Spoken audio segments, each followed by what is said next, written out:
partnership. I will be host for your today's session on behalf of IET and KIET. I'm happy to welcome all of you for IET affiliate webinar series, Interaction about National Education Policy 2020 with Professor Achyuta Samantha. Before we start the session, I would like to take a few minutes to introduce you to IET and KIET. The Institution of Engineering and Technology is one of the largest professional body for engineers based out of the UK. We are going to celebrate our 150th year presence this year. IET's vision is to working to engineer a better world. Our objective is to ensure to get professional development for engineers and engineering ecosystem grows. Our mission is to inspire, inform, and influence. We wanted to inspire the next generation engineers to practice engineering. We want to inform the entire world what engineers' contribution to the society. We want to influence the stakeholders and policymakers in education and thought leadership. We do all this through 165,000 members, 200 plus academic and corporate partners, IET's accreditation, IET publication, communities, and sector. KIET is one of the important academic partners for the IET.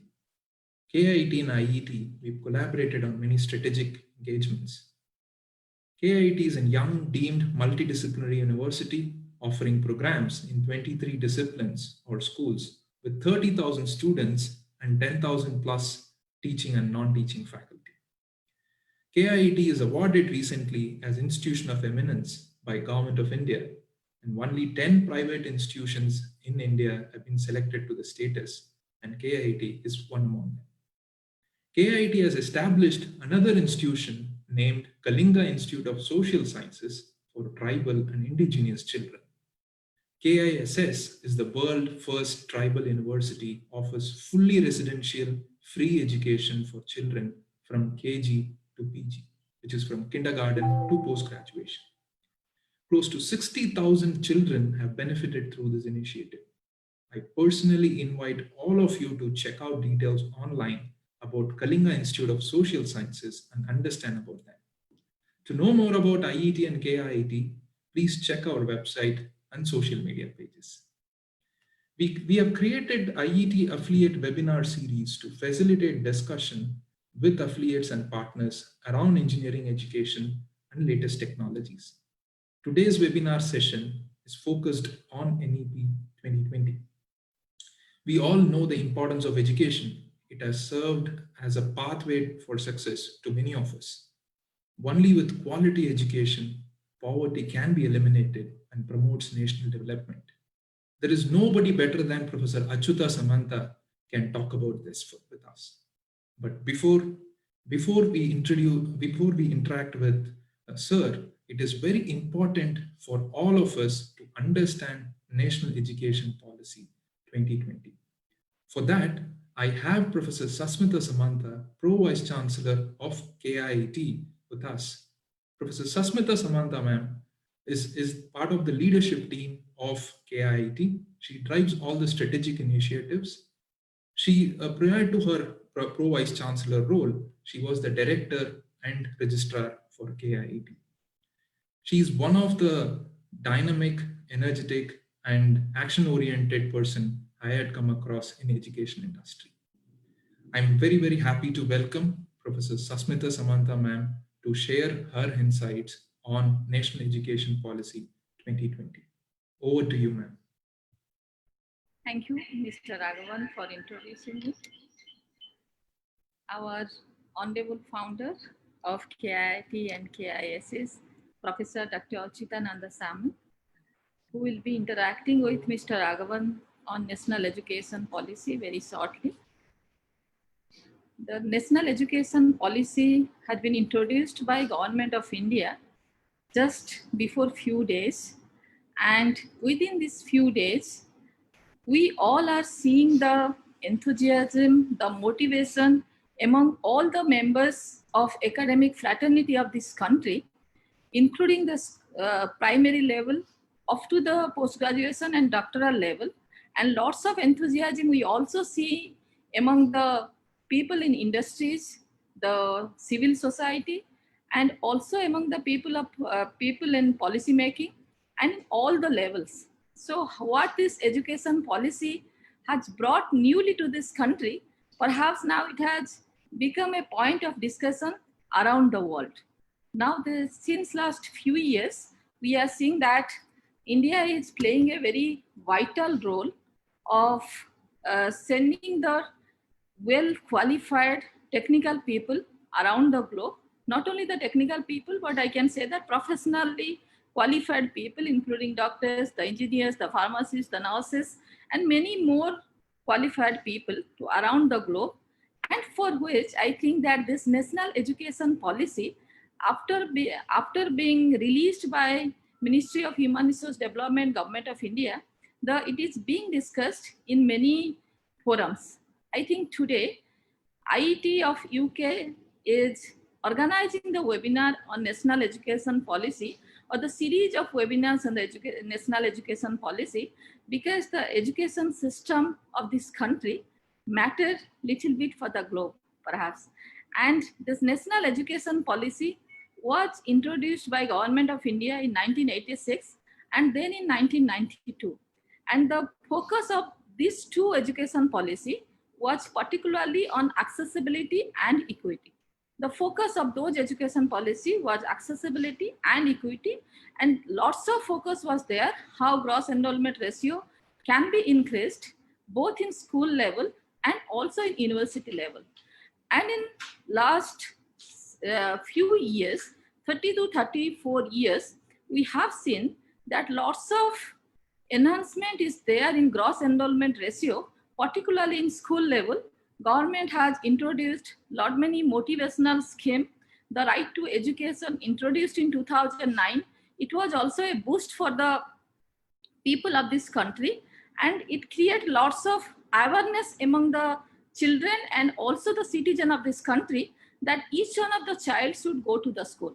And this education policy of 2020, its basic focus has shifted from access and equity, as we have reached substantially in access and equity in school level. We are more than 90% enrollment we have achieved in primary school level, and in university level till now we have achieved 26% of gross enrollment ratio. But this new education policy, the focus is particularly on autonomy and the diversification of education, and to see that the people are being educated, being motivated by education, not by force. Till now, lots of policies were there. What will attract the children, attract the youth to come and join the education system. But now this education system is giving autonomy, starting from the student up to the institution, and giving them, empowering them to take the decision whether to go for education, what type of education a person should take according to his or her aspiration and the dream from the life. So lots of autonomy has been given. Even if you keenly analyze, the students are the main catalyst in this education system because they are being given utmost autonomy to take admission in any of the courses. Lots of diversification has been allowed, that they can choose the courses from any course available in the institution, or even the flexibility has been given. Any student is enrolled in any institution, university, he or she can leave that institution, university. After 1 year, after 2 years, they can take courses from any other university. There will be a credit bank. Those credits will be added. And at the end, when they fulfill the requirement, then they can get a degree from one university, whether at the university, wherever he has completed the degree.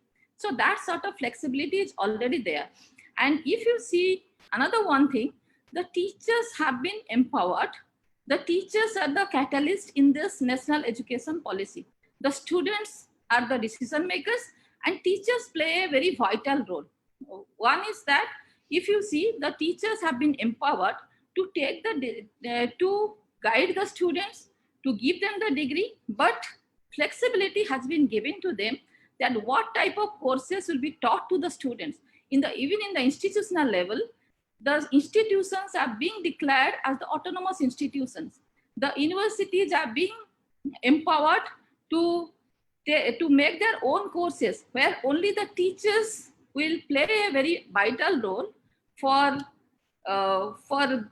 building up the syllabus, for developing the delivery mechanism, to establish a good relationship with the students, and to give the right direction to the students to get success in their lives. So teachers take a very crucial role. If you see the system of education of India particularly, always the Vedic system of education and the post-Vedic system of education in this country, it was very much teacher-centric. Whatever, according to the planning of the teachers, the students were being taught. So in this education policy, the essence of the Vedic education system has been taken, and also the flexibility has been developed in the system itself. As such, after completion of this course, a child can recognize himself or herself as a global citizen and can connect to the global requirement. Either he or she can take the degree from this country. They can go for taking some courses in some international universities abroad. Their credits can come to this country and they can continue here. So such type of flexibility, the autonomy, the diversity will give a different perspective to the youth of this country. And I think that this national education policy, as it has been always realized by the people of this country, and I remember that the Indian monk Swami Vivekananda had said that education is the manifestation of perfection inside a human being.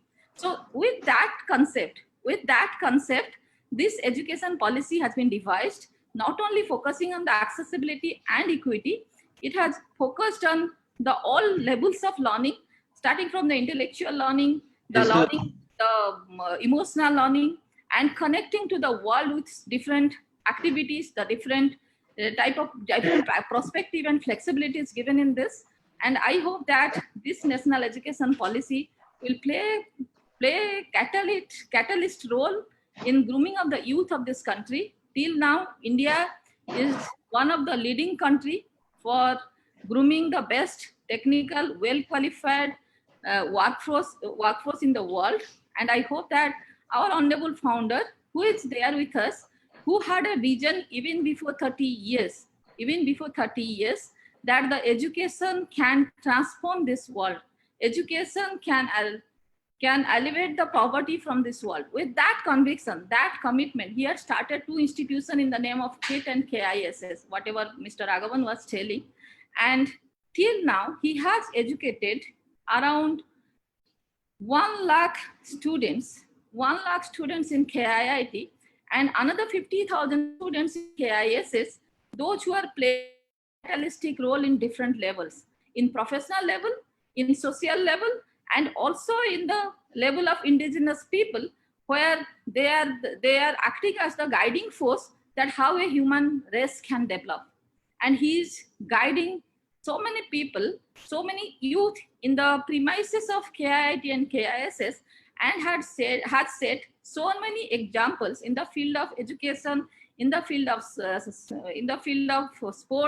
in the field of spiritualism, the art, literature, the culture. I hope that he can now educate us that how this new education policy can help this country, or can help the society to transform and grow. Let's listen from Professor Dr. Achyutananda Samant and his interaction with Mr. Raghavan. Thank you all for listening. Thank you very much, ma'am, for your overview and your initial inputs about Raghavan, you are mute. Thank you very much, ma'am, for your initial inputs and your views on national education policy. Before we start interaction with Professor Achyuta Samanta sir, he requires no introduction. But if I start introducing him, this entire 1 hour may not be enough for me. But by looking at his profile and having known him for so many years, I would like to take few achievements which he has done in life. And I want to highlight that. Coming from a very humble background, very poor family, and started his career as a teacher, and with only about $100, he started a technical institution, KIIT. And he started that institution, and that now the institution has grown up to one of the top 10 leading universities in India. Parallelly, he's also initiated, as ma'am mentioned 3 decades before, Kalinga Institute of Social Sciences, which is for the indigenous and tribal students. And that institution, with 125 students, now it's grown up to 60,000 students. And Professor Achyuta Samanta is part of many regulatory bodies and the education panels in India, including University Grants Commission, UGC, AICTE. He was also part of Indian Science Congress, and he has run all those very successfully. And coming from a very, very humble background, one important thing which I aspire to see from Samanta sir is the way in which he puts across the idea and makes sure the idea is scalable and achievable. Everybody can think about KIS's idea, but he makes sure the idea is big and idea is successful and it is achievable. That one quality which I always aspire from him. Ex-Rajya Sabha member, current Lok Sabha member, an educationist, politician, teacher, philanthropist, young, energetic, and eligible bachelor, Professor Achyuta Samanta. I wholeheartedly welcome you and thank you very much for your time coming here today. Namaste. Namaste.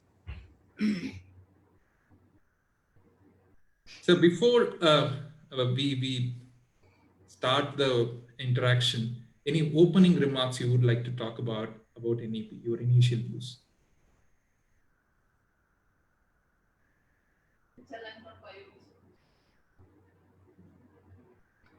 So, my dear Raghavan, thank you very much for having this type of webinar between IET, UK and also KIT.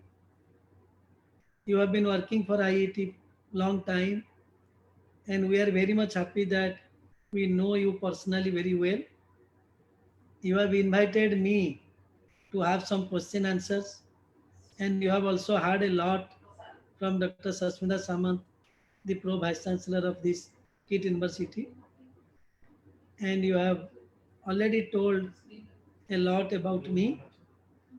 So I'll be happy that if you start your question answer without waiting furthermore to all our respected viewers and the listeners, those who have joined on this live webinar. Thank you, Mr. Raghavanji. Thank you, sir. I would like to start with a simple question. You love to be called yourself as a teacher, though you wear multiple hats. You are a founder of 2 institutions. You are a member of parliament. You love to call yourself as a teacher. From a teacher point of view, how do you look at this policy and what are the comments you have? You see, you have really given me pleasure that really I am always a teacher. I love teaching, and I also get immense pleasure whenever I used to speak that I am a teacher. I have started my career as a teacher. With respect to new education policy, I hope many discussions have already been taken in many forums, many platforms. But I can say that we are very much happy with this new education policy. This new education policy has been waited by all of us since last so many years. It is coming after 34 years. This new education policy is coming. And second thing, this new education policy has been framed by no other than Padma Vibhushan Professor K. Kasturi Ranganji and very high level, many renowned academicians and policymakers in his team. So they have gone to even panchayat level, known as cluster of village, block level, district level. They have encountered with all people, be it policymaker, student, teacher, staff, all these things. Then they came out with this type of new education policy, and they have presented to Government of India, and Government of India already approved it. Now it will be placed in the coming parliament session, perhaps. So that's why my objective of telling introduction that new education policy is good to the country and good to all of us. And with respect to teachers, you see, as you have already told, I was a teacher. I am also now also teacher. And with respect to teachers, this new education policy will be good, very good, because many thrusts have been given to improve the quality of teachers, to improve the skill of teacher, to improve the teachers with proper training and very good exposure, global exposure. So these things are already been taken care of with respect to teachers. Second thing, teachers have been given very free hand to choose their professions with respect to teaching, research, publications, and other many other things. And at the same time, I am happy. In India, generally teachers in the school level are engaged not only in teaching in the classroom, but also in many other government jobs, be it election job, be it um, census job, many other jobs they have been engaged. But now I see new education policy has given thrust that teachers will be made for only teaching. They will not be allowed or they will not be given so many tasks by which teaching will be hampered and teachers will be overburdened and teachers will be reluctant to teach in the classroom. So this is very good things reflected in the new education policy. And also, as our previous speaker, our Provici madam was telling, that teachers have been given also autonomy in many aspects. Involvement of teachers or the professors in this new education policy will be priority. So this will definitely encourage all the teachers, etc. They should involve themselves in a better way, and they can also frame new policy based on the new education policy, NEP. They can frame as per their requirement. So these are many good things with respect to teacher. Wonderful, sir. We'll start our conversation first on the school aspects of it. One of the key things mentioned in the policy, I quote, highest priority for education system will be to achieve universal foundational literacy and numeracy in primary school by 2025, which is nothing but basic literacy. Everybody should able to write basic alphabets, basic numbers for the primary kids by 2025. So it's 5 years from now. Achieving basic literacy and numeracy for everybody. Don't you think, with the considering complexity in India, it is very unrealistic to achieve? It's pretty over ambitious. I think you see, Mr. Raghavan, As it it- is not unrealistic because whenever policymakers frame any policy, they must have looked into many things, how to get it.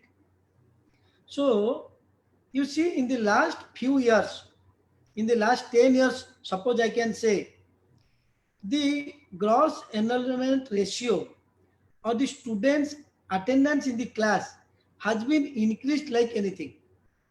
It is approximately more than 90%. When already now, of course, whatever you are telling, it may be little bit true because India is a vast country. It is 1.3 billion population or more than that. And there are so many diversification, so many language, so many other things. But still, we are hopeful that in the last 10 years, increasing number of students in all the schools, the parents and students have shown their interest to get the education at any cost. Even a rickshaw puller is interested to give the quality education to his child. That's why he's putting his child in public schools or any good schools. So that's why, as already interest and encouragement already created in the ground level, to get the education. I hope this universalization of the education for the entire country, particularly 100% GR, etc., gross national ratio, will be possible. Definitely, I think all the educationists and policymakers will work hard more to achieve these things by 2025. And we are hopeful in this regard. There is no problem at all.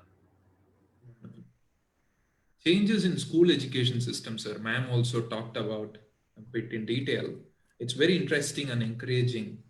It's talking about rather than 10 plus 2, we are talking about 10 plus 3 plus 3 plus 4, which is nothing but kindergarten and primary. The next stage is preparatory. The next stage is middle stage and second stage. Each stage in policy, there are specific outcomes being set. Mother language or the preferred home language till 5th grade, 3 language policy. Very interestingly, vocational and multidisciplinary, mandatory after 8th grade. Very big, drastic structural changes, sir, at the school level. How do you see all these changes? You see, this new education policy prepared by Professor K. Kasturi Ranganji has taken a very good decision with respect to Indian context. Because you see, always that school education is very important. That's why developed country give most priority or the importance to the school education. So our policymaker now have started realizing that school education should be very strong and should be very good. That's why they have taken these things 5 plus 3 plus 3 plus 4. That is the education system developed by this new education policy. 5 means pre-primary school, 1 to 3 years. Then standard 1, standard 2. Taken together, it is 5 years. Right. So much emphasis has been given this 5 years foundation course of the school education, pre-primary, then primary standard 1, standard 2. Because what is happening with respect to Indian context, huge population, millions and millions children are there to get the education. There is poverty, hunger, many things are there also. So school education at the foundation level is being neglected. If the foundation will not be strong, in the higher level, the students cannot cope up with the things. That's why our students in India particularly, few percent of students excel like anything, at par with any developed country. But others cannot because their foundation is not so strong. So this time, policymakers have observed it and they have taken the school education foundation should be very strong. That's why whatever it was going on, or it is now going on, of course, in India, that is the first 3 years of a child, Anganwadi. They were trained in Anganwadi Kendra, etc. Now, this policy speaks, these 5 years will be very vital for a child. Even these children will be given breakfast, lunch, all the nutritious food, first for their growth in their body, in their mind, everything. At the same time, trained teachers should teach them, not the ayah the going on now. So I think this foundation course emphasis has been given for school education. It is very good for the country and for all the children. Sure, wonderful. Yeah. Moving on, sir. When we talk about school education, the policy also not only on the school education side, but in general, it's talking about regulation needs to come down. They are saying that, light but tight. They want to restate all the regulation standards. And with respect to school, rather they say they want to deregulate, but I can see there are 2 kinds of accreditation systems are planned to introduce at school level. One is at State School Standards Authority, which is SSSP, for institution quality, more like a NAC. And second is School Quality Assessment Accreditation Framework, which is more like a NBA setup we have in higher education. 2 kinds of accreditation system is being planned to introduce. Though accreditation is a good thing, but two kinds of framework is being planned to introduce. And very importantly, it also mentioned central-based schools will not require to come under these accreditation. So how do you see this? Too much? Do you see this is too much of regulation, or you think these regulations are very important? You see, first that in India, education is coming under concurrent list. That is, both center and state can act on the education policy matters. And these two policy matter, as you have told with respect to accreditation, etc., is very much required as far as my small knowledge goes. Because whatever may the autonomy, we have to maintain the quality of the school, quality of the teaching, quality of the students, quality of the teachers, and other things necessarily required with respect to administrative things. So that's why there are only two bodies, I think. They will do the accreditation as you have told, this body and this body for this purpose, this purpose. It is very good, but this accreditation is not every year. If once one school is accredited, again it will go 5 years, 10 years, there is no problem. So this accreditation is, I think, is required for running the quality school. And second thing, whatever you have told, the centralized schools, because you see there in India, there are many schools, quality schools, set up and run by Government of India. Be it Navodaya Vidyalaya, be it Sainik School, be it other schools also, many schools, be it Kendra Vidyalaya. So there are many schools set up by Government of India as per the parameters and also run by Government of India. In that case, they have exempted it as per these norms. But I hope naturally in future also, they will be covered with respect to accreditation. Sure. Because accreditation is very much required, whether one school is run by government or private. Because certificate is the same, syllabus is the same, teaching is also same. One good teacher may teach or one other teacher may teach, that is just separate. But teaching, syllabus, certificate, governance, everything is same. Yes. So that's why this is the answer for your questions. Sure, sir. Sure. Thank you. I'll move on. Ma'am also talked about the GER ratio, the gross enrollment ratio, and you also in your initial remarks talked about it. But in just for the audience benefit, I'm going to put some statistics. In India, 6th to 8th grade, the gross enrollment ratio is 90.9%. And from 9th to 10th grades, it's dropped to 79.3%. And 11th and 12th grades, it's dropped to 56.5%. And in higher education, as per 2018, our gross enrollment ratio is 26.3%. So this is the stats we have. But in the policy, there is a goal is being set for GER ratio for higher education in 2035, which is 15 years from now, to increase from 26.3% to 50% at least. I just want to hear from your comments on this and any challenges you see while bringing up this, because this is very close to heart topic. You see, first, India is a developing country. It is developing every year. And you have already mentioned how the even education, how it is also developing. That is the first thing. Second thing, India is a huge country with millions and millions children are in the school level or the college level or the university level. And if we see the data, I remember perhaps by 2012, the higher education ratio was approximately 20%. And by this time, it has reached 26 point some percent gross enrollment ratio for the higher education. And if the target is by 2035, it should be 50%. I am hopeful it will be achieved. How and why it will be achieved? First things, again, I will go back to my first comments. Now there is tendency of the students to have the education. There is tendency of the students to have the higher education. There is again paying capacity of the people are increasing year by year. Yes. Because Of course, I can add another one line. What will happen after Corona situation? That is to be seen.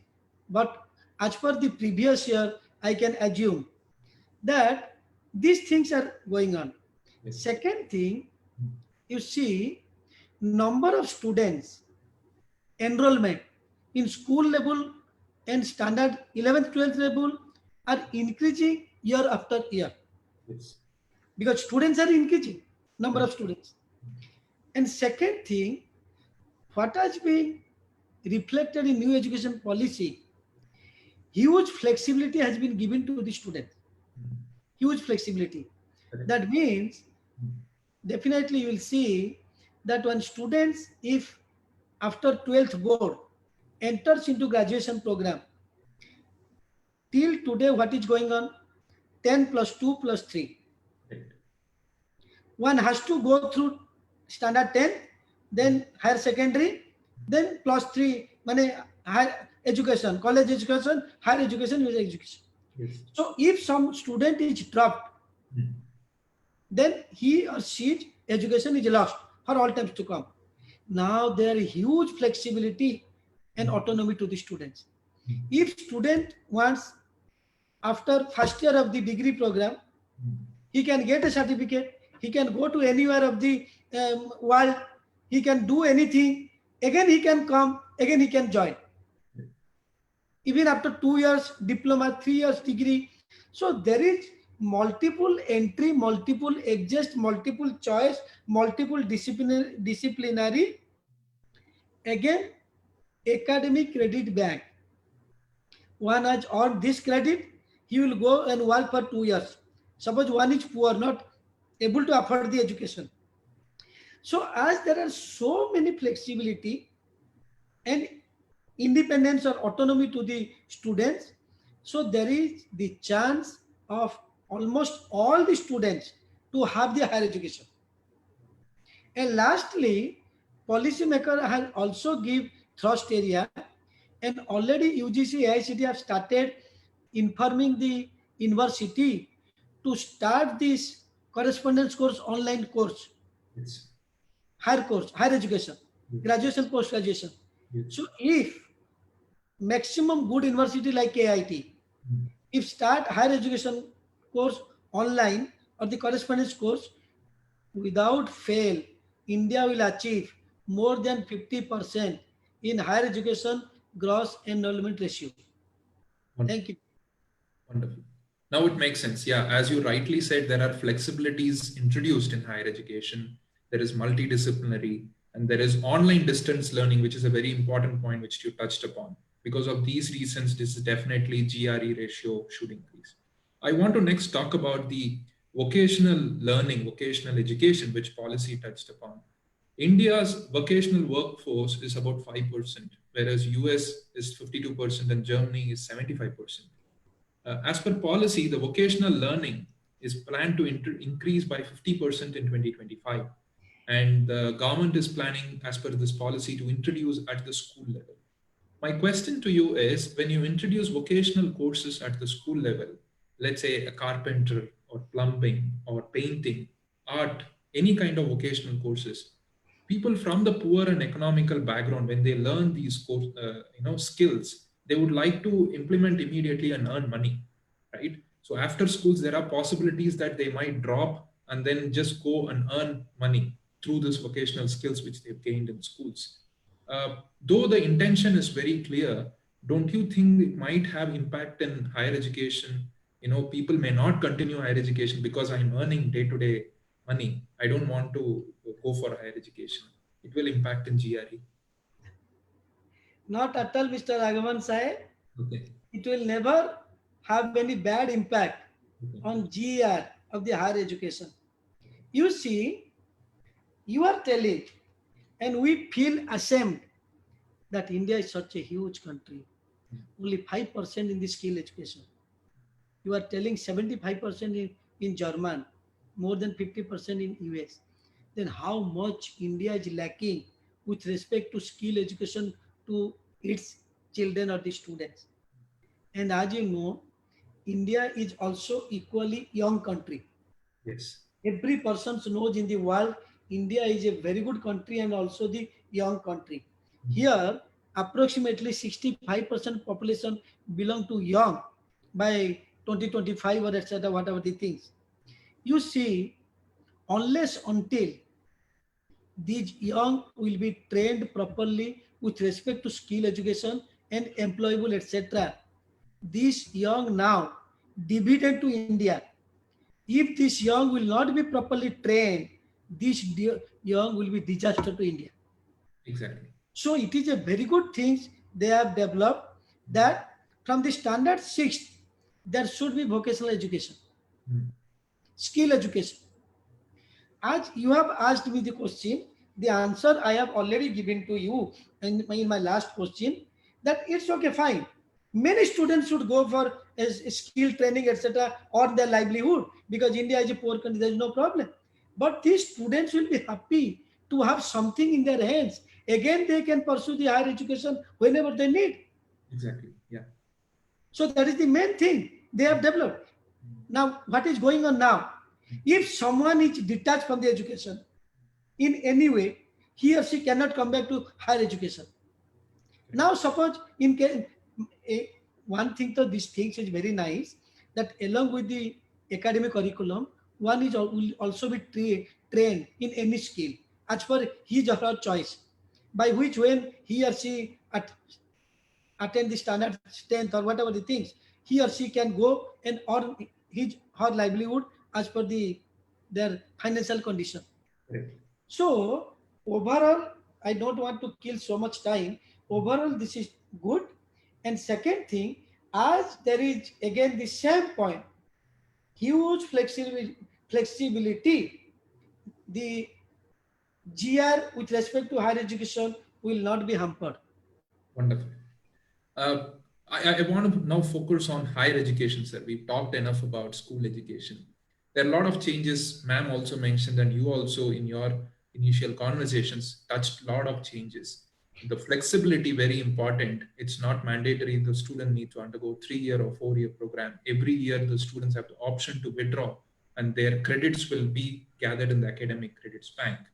And multidisciplinary vocational, it's very clearly the policy which stated only in 2035 there are only two sets of institutions will be there. One is multidisciplinary university, second is autonomous granting colleges, where there will be no affiliated system will not be there.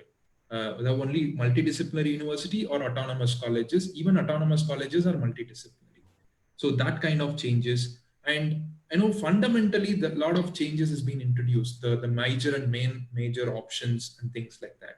How do you see all these changes, and how do you think the higher education system is ready to cope up with all these changes? You see, what is happening in new education policy, Mm.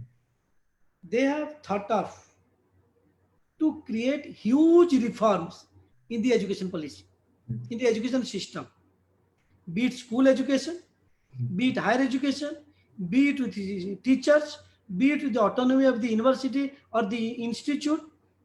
This Professor K. Kasturi Ranganji and his entire team try to create huge reforms in all aspects of the education system in India.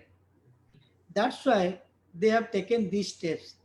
Again, you have mentioned already, unless until there will be good autonomy, etc., to the institutes, institutes cannot fulfill the objective of quality. Right. So now the policymaker have realized it in India. Till today, there is not so much autonomy or the flexibility. But now onwards, if this new education policy will be implemented nicely, then institute and university will also enjoy their autonomy. Yes. And as they have rightly planned, slowly, slowly, this affiliation approval things will be removed, wiped out in a Yes. phased manner of 5 years, 10 years, and lastly 15 years. And university and autonomous college will be given almost all the autonomy to decide A to Z, be it academic, finance, administration, everything. They can decide A to Z. But one thing is good that nowadays in the globalization age, it is the question of survival. Yes. If one institute university does not do good, Mm, even government cannot help it out.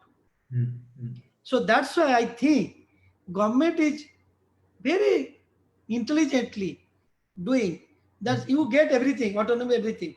Now you know how to swim, you know how to survive. So now survival is the main things. That's why so much autonomy, all these things, approval, appellation, all these things. And as we all know, nowadays no institute can fool a student. Yes. Correct. Gone are those days where were the students. So whatever written on the blackboard Mm, by the teachers, that is 200% okay. But now this is not the age. So no institute university can fool the students. And these things Government of India has planned in new education policy. It will be good to the university and the autonomous institute and to everybody. wonderful. My next question is something favorite. It's close to my heart. And the policy also talks about there will be no separation between curriculum, extracurriculum, and co-curriculum.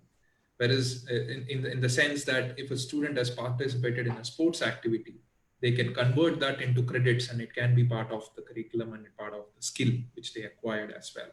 Currently, in our current system, whatever outside curriculum we are doing, we will just get a certificate. Let's say somebody participated in NCC or NSS or a sports activity or professional body activities, they will just get a certificate. Now, in the new curriculum, all these things will be converted as skills and credits, and it will be part of the mark sheets which they are getting it. And do you think, though it's a good idea, do you think students like me, we will just focus only on extracurricular, co-curricular, we will not focus on academics? I think, as you have told, it is also close to my heart. Very good things new education policy has done Yeah. to take care of the extracurricular, co-curricular, everything along with the academic curriculum. Mm, Because you see, that's why in entire India, such a huge country, mm, sports and many other things are really neglected because they are not given importance. Students cannot get any certificate. Students cannot get any job. Students cannot complete with this sports and any other things up to the higher education, etc. If some children are playing, their parents will first hamper that. Why you are playing? How will you get 60%? How will you get all these things? Now, all these things have been taken together for the proper development of a student or child. mm. There will be overall growth. There will be overall growth of a child. So this overall growth is very much required. Otherwise, initially when we are the students, you are the students.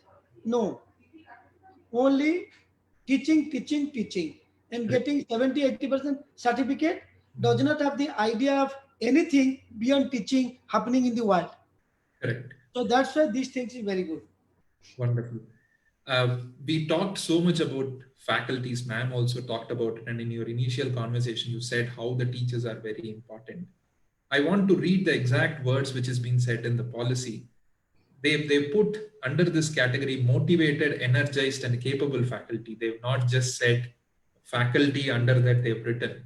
They've said policy, they've said motivated, energized, and capable faculty. Under that, they've put list of things which faculties and teachers need to undergo changes. Though all these things are very good, they are the pillars of the institution, be it school or college. They need to undergo a whole lot of skill development, skill changes, which they need to undergo as teachers. The whole set of skills which they carry may not be relevant. For example, you talked about autonomy. And the autonomy college, the teachers need to set their own question papers. They need to set their own curriculum. So the skill set what they used to carry and skill set what they need to develop is different. How do you advise to the teachers and the professors need to prepare themselves for this skill transformation which they need to undergo? You see, it is a very good thing. Mm, Teachers and professors should transform themselves as per the requirement. That is one thing. Unless until the teachers will transfer themselves, how they will transfer the students? So that's why teachers should be trained accordingly to transfer as per the requirement of the students. And teachers, professors can transfer very easily. And you can take one small example. It is visible everybody. That is, suddenly now this COVID-19 is prevailing.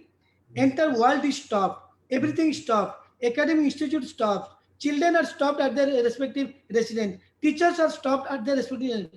How the entire world is going? Now the academy is going on entire online and Zoom and many other things. So I think 99% teachers had no earlier experience of adjusting themselves, adapting themselves with respect to present technology and to teach the students. So they did it. Wonderful. They are successful. Similarly, the way teachers are adaptable with respect to the present situation, similarly, whenever anything is arising, teachers and professors will be trained to train the students. And the best example is the Corona COVID-19. Wonderful. My next question is something close to your heart, sir. Almost in all sections of the policy, there is a highlight about tribal society and education. I want to highlight few. Policy talks about setting up ashrama shalas, that is preschools, the Anganwadi schools which you talked about in tribal areas, encouraging all sixth and eighth grade, above than sixth and eighth grade students to learn more than three languages, specifically tribal languages. It's optional. They're asking all the India students to learn tribal languages to promote tribal knowledge, the ethno-medical practices of tribal. The policy talks about all this. These are all something close to your heart. Keeping all these pointers in mind, I know you created KASS. How do you see these pointers will be there, and what are the challenges government will undergo when they address these things? You see, it is also good, I can say. They have visualized the things that how the development or upliftment of the tribal people, tribal language, tribal culture, tribal ethics, principle, dance, music will be more visible and will be more strengthened. That's why they have decided for us these things.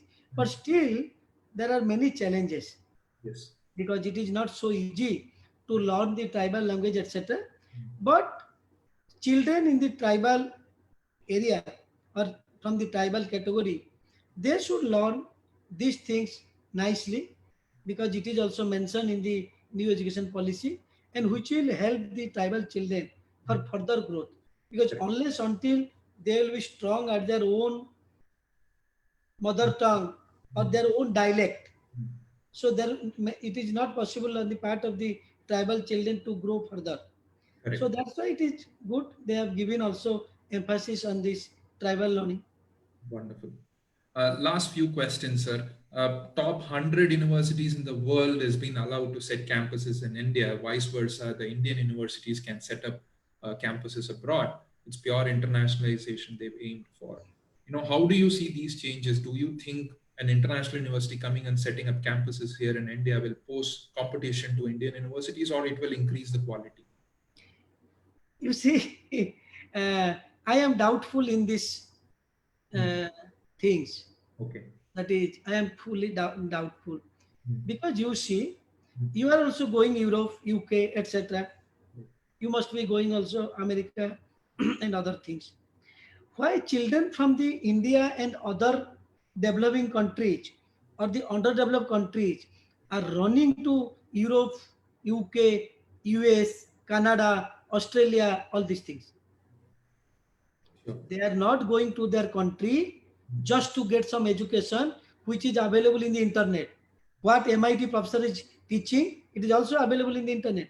But they're going there to get the real knowledge, real exposure, real ambience, environment, everything. If someone will enter into Oxford and Cambridge, etc., the amount of exposure the one student will get from the MIT, Harvard, that Cambridge, Oxford, or any other university, not only from the ambience or the beauty, from the knowledge of the professors, knowledge of the teachers they are having. Yes. So all these things are not so easily possible. Hmm. Someone can create the buildings in India.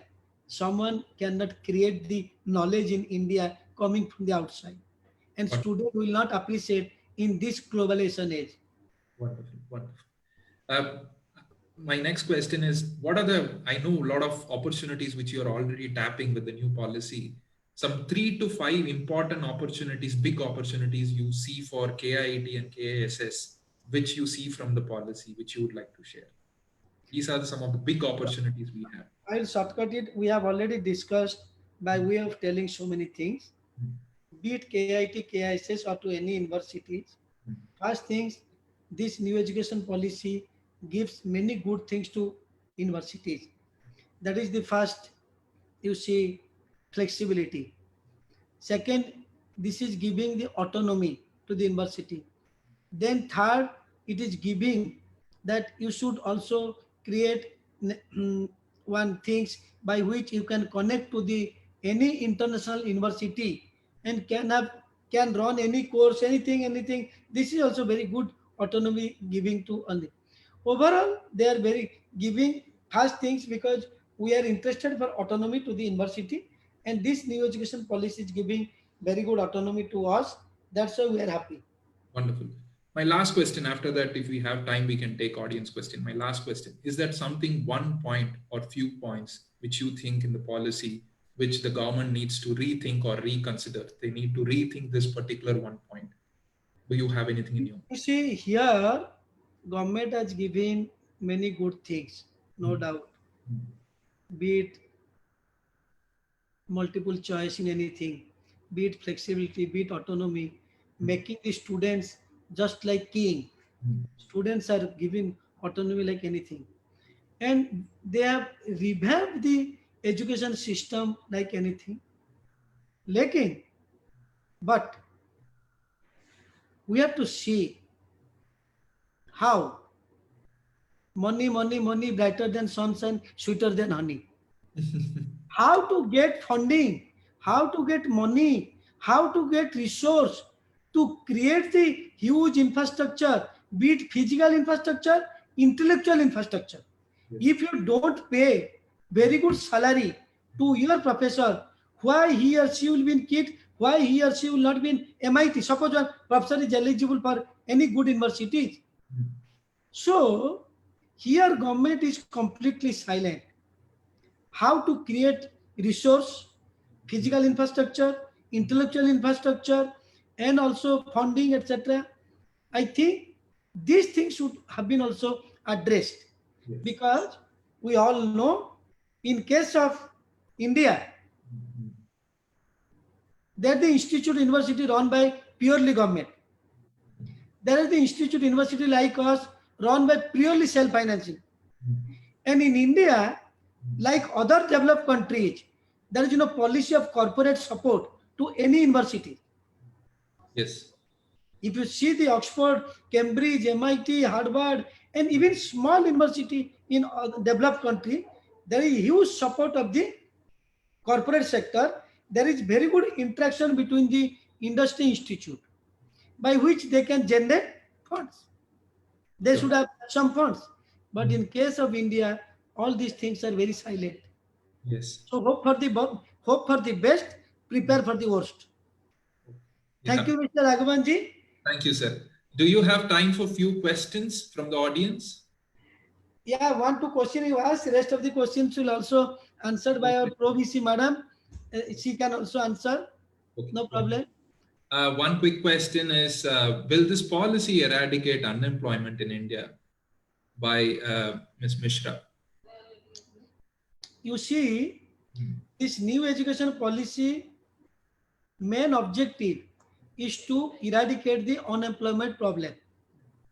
Because I have already told, to strengthen the foundation course, opening of the vocational skill program for the students, and giving so much flexibility, multiple entry, multiple exit, etc., by which students can opt anything in their career and they can also complete that things. So I have already told example, India is a young country. Suppose one family has 5 sons. If no son is of any use, then it is a problem to them. If all the sons are of use, that's why new education policy has given much emphasis on the skill education. From the school career, if one student is not good, he or she can opt for skill education, can earn thousands and thousands rupees. If one is good, then he or she can opt for the higher education, professional education, and will be good, and definitely he or she will be employable. Now what is happening, out of the total students coming out, hardly 20% students are employable by the as per the talent by the corporate. It is published always. But this education policy will give a scope to the children to be knowledgeable more, Yes. to be more skilled, by which more percentage students will be employable. Wonderful. I would request the participants to post your questions in the Q&A forum. I can see there are a lot of people raising their hand. If you can post your questions in Q&A forum, we will try to address. Otherwise, post-event, we will send you in your responses. One last question from the audience side, sir. There are a lot of things being mentioned to the special, the kind of special children we have. How do you see those changes going to impact the special children through education?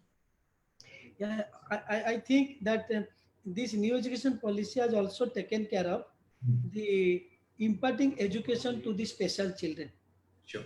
in many ways as per the requirement, etc. It is also mentioned in the new education policy, and it is also very much required. I hope special children will also be benefited out of this new education policy system. Wonderful. Wonderful. Let me know, sir, if you want to take questions, I'll take. Otherwise, I'll stop. I can take this with madam. Oh, I hope you have already put all questions, Yes. 12 to 13. Yes. Now these two questions, it is already 15. So nobody should take more than 15 questions. So now I request our Provici ma'am, she will take your questions. And thank you very much, Raghavan sir. You have arranged all the questions very nicely. Thank you very much, sir. Very intelligent questions you have asked. Thank you very much, sir. Thank you very much for your time, sir. And I will cover the vote of thanks in the end. We will just quickly cover the questions, ma'am. Some of the questions.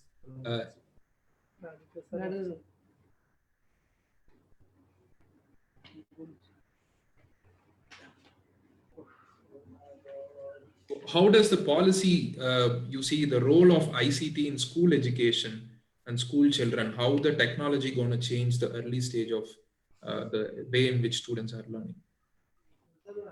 Yeah, you see the present generation kids, they are exposed to ICT system and the facilities since very beginning. And when we talk about the early education today, according to our national education policy, it's from 3 years to 8 years. And ICT intervention in education, no doubt it will make the education system more lively, and it will reach up to the expectation and aspiration of the kids, and it will be more engaging for them in the classes or in academic itself. Yes. But if we talk about engagement for the kids today in classroom, we are following the traditional classroom system in this country or maybe in different countries till now.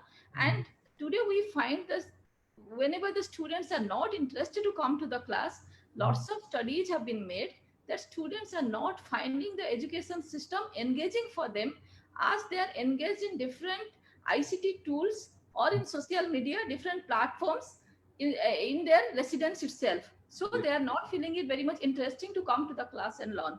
And no doubt the ICT intervention will facilitate the child's education in academics, and it will make their academics more engaging, which is very much required today.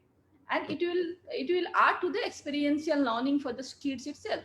So but one thing is that the ICT infrastructure is to be built in the school level, which is not existing in any of the vernacular school till now. In most of the vernacular school, I can say, maybe in very few schools, the number can be very, very, very limited. There the ICT infrastructures are available.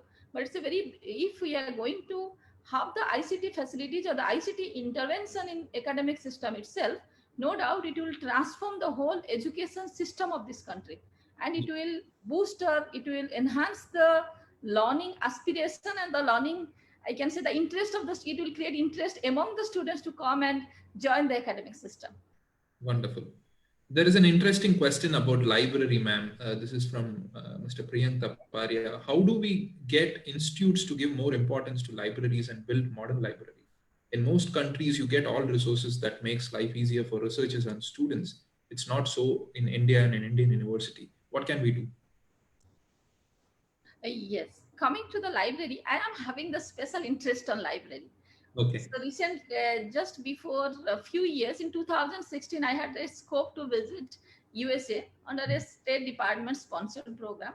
And during that time, I got the scope to visit around 10 to 12 USA universities, good universities. And while visiting the universities, I had seen the type of libraries existing in good universities in USA. So while coming back to my country and to my university, we had planned to set up the same type of library in my campus.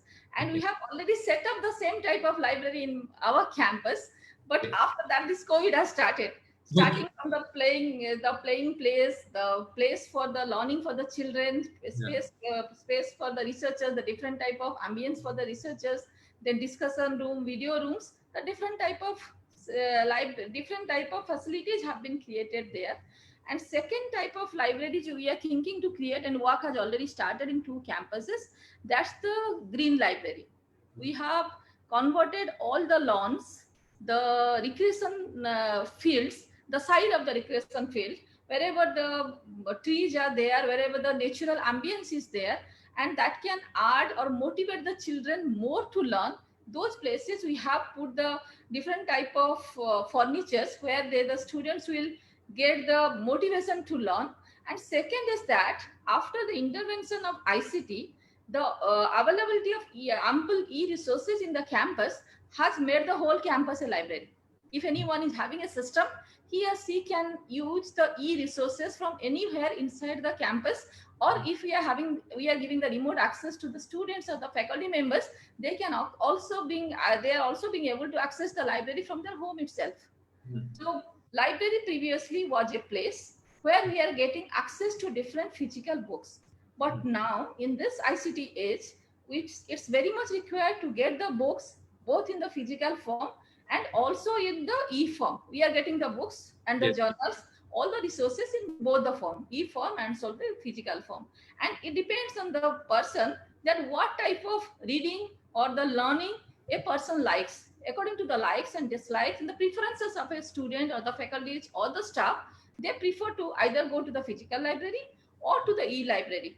Now we are finding that Government of India has also taken lots of steps since last 10 years, that we had introduced the NPTEL. It was introduced by different IITs. Now the SWAYAM and MOOCs platform, India has created the SWAYAM platform for the free learning of the students. And in different states, different platforms have been created by different local agencies in their own vernacular language itself for helping the school children. In my state also, one platform is available in vernacular language to help the school children to learn. Third thing is that now on advent of hundreds of TV channels, the TV channels are also focusing on teaching of the students, and they are focusing on certain times, like it's maybe the morning from 11 to 2 o'clock now in COVID time. But in most of the time on Saturdays and Sundays, they are going for teaching the students, particularly the high school students, through those TV channels also, through different mass media also. So now the exposure to the resources is being given to the children by different means, and according to the preference of the children, the likings of the children, and according to their aspiration from the education system and the type of engagement they need through academics. I think that they choose the media accordingly. Either they want to go for the consultancy of the teachers, they want to go for the doubt clearing classes, they need the counseling from the teachers. So according to the student, or they want to go for the physical library, sit there, or green library, sit under a tree. There are different avenues are being created by Indian institutions. The initiation have already started. As my founder was saying, that funding is the key to this. Yes, funding is the key to this, that how much avenues we can create, how can avenues we can explore and give it to the students. The opportunity, how much opportunities we can give to the students, it depends on the institutions, the ambience, the funding, and the children, the type of children we are getting in the campus itself. Wonderful.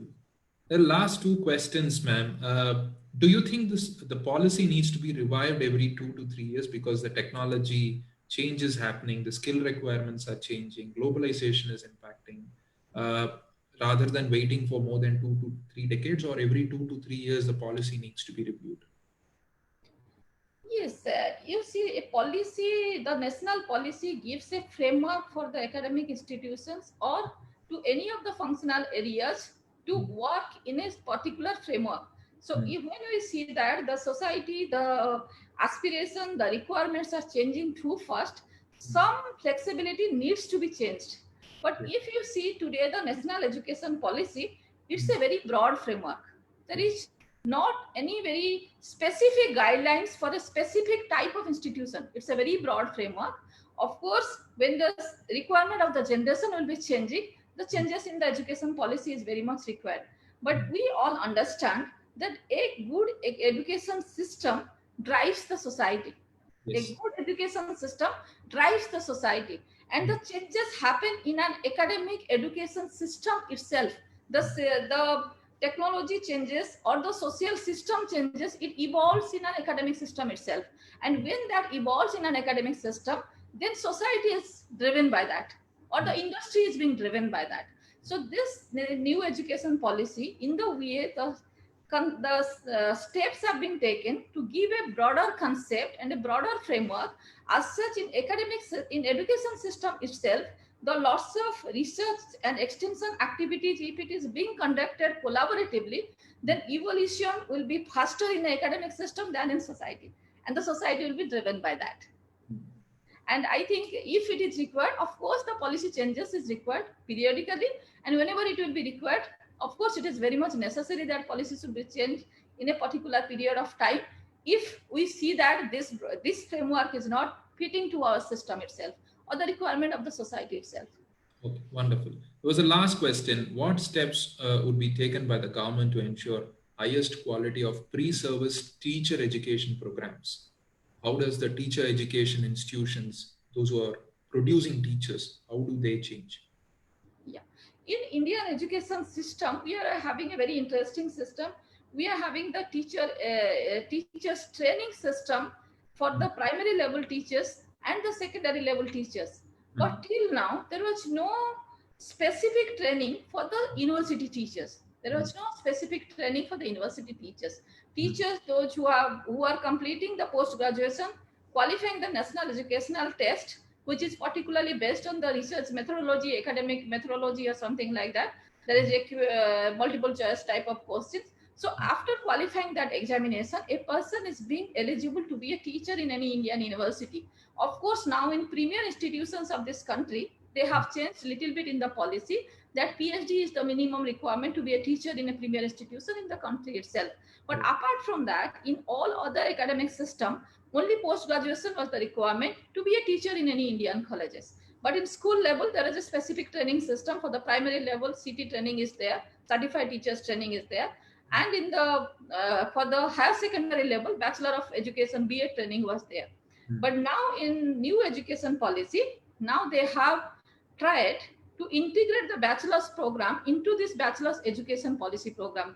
In new education policy, they have made a framework that in 4 years, when a person is going through the bachelor's of education program, they will be getting the degree of some bachelor's of one area and also the bachelor in education. The dual degree will be given to them. So that sort of framework has been developed.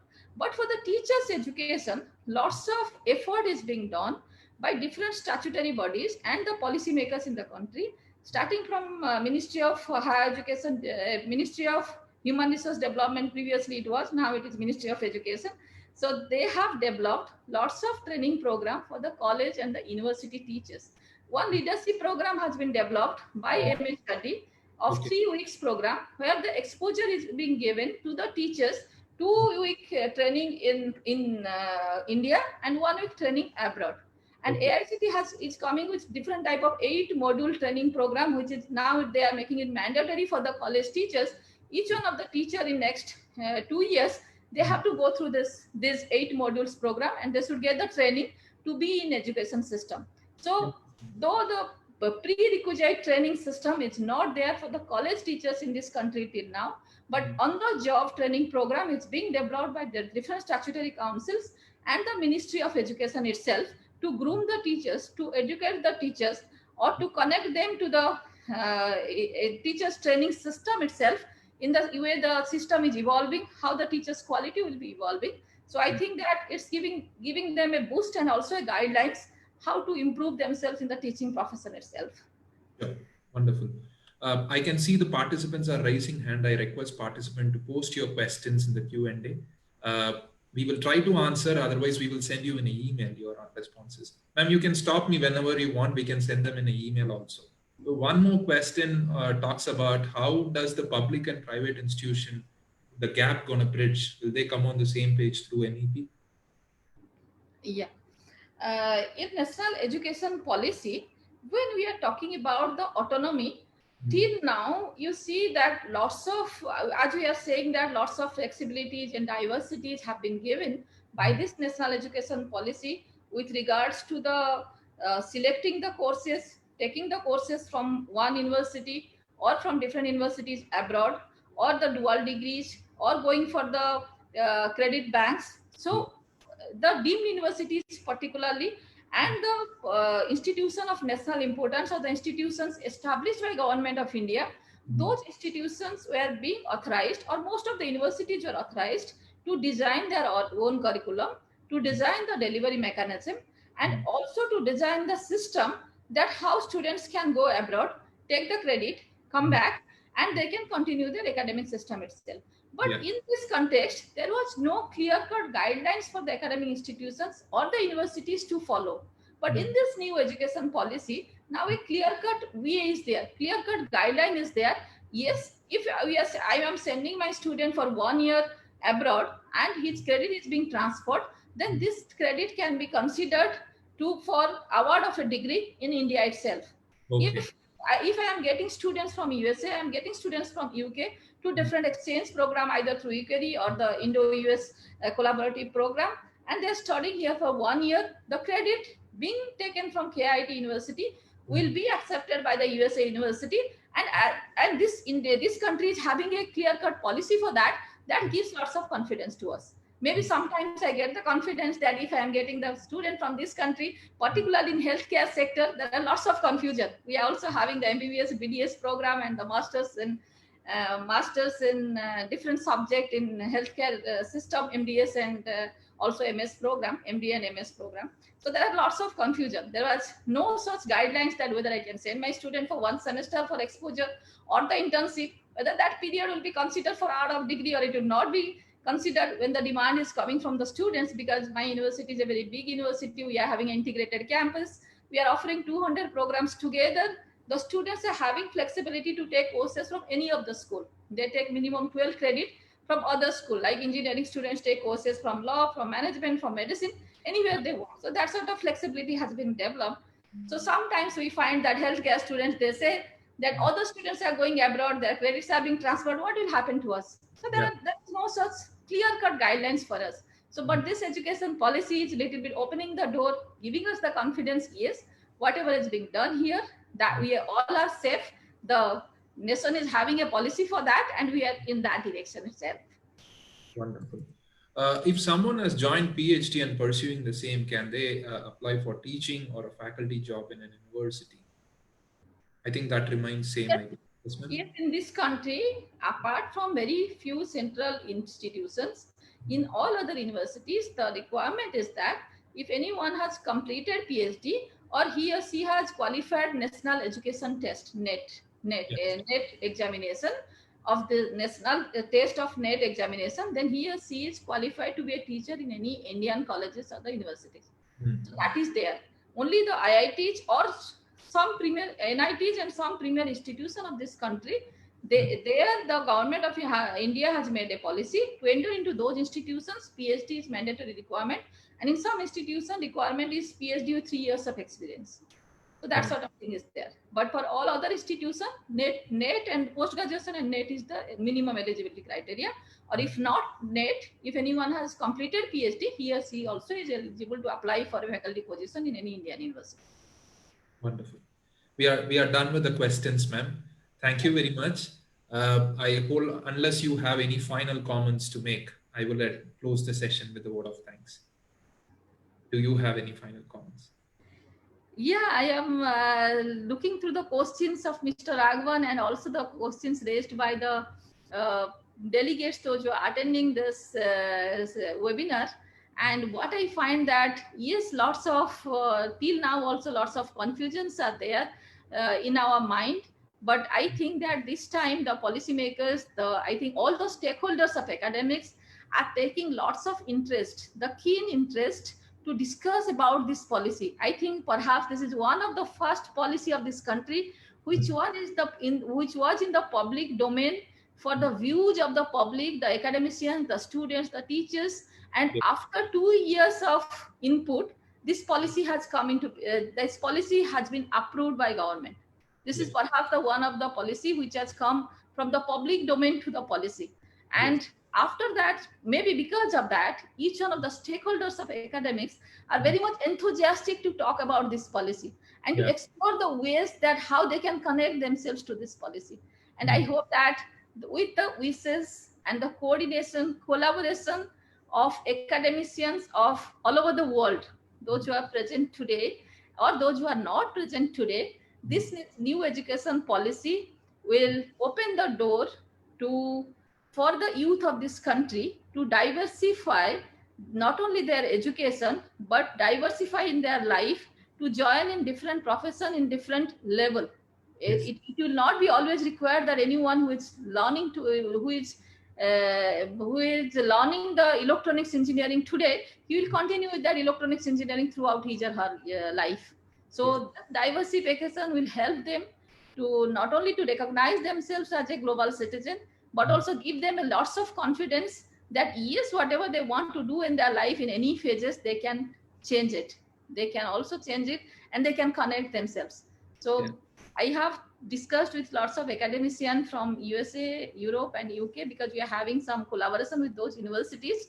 And I find that now they are also very confident that how they can be associated with Indian universities in academics and research activities. Because till now in India, the academic institutions are involved in academic research and extension activities.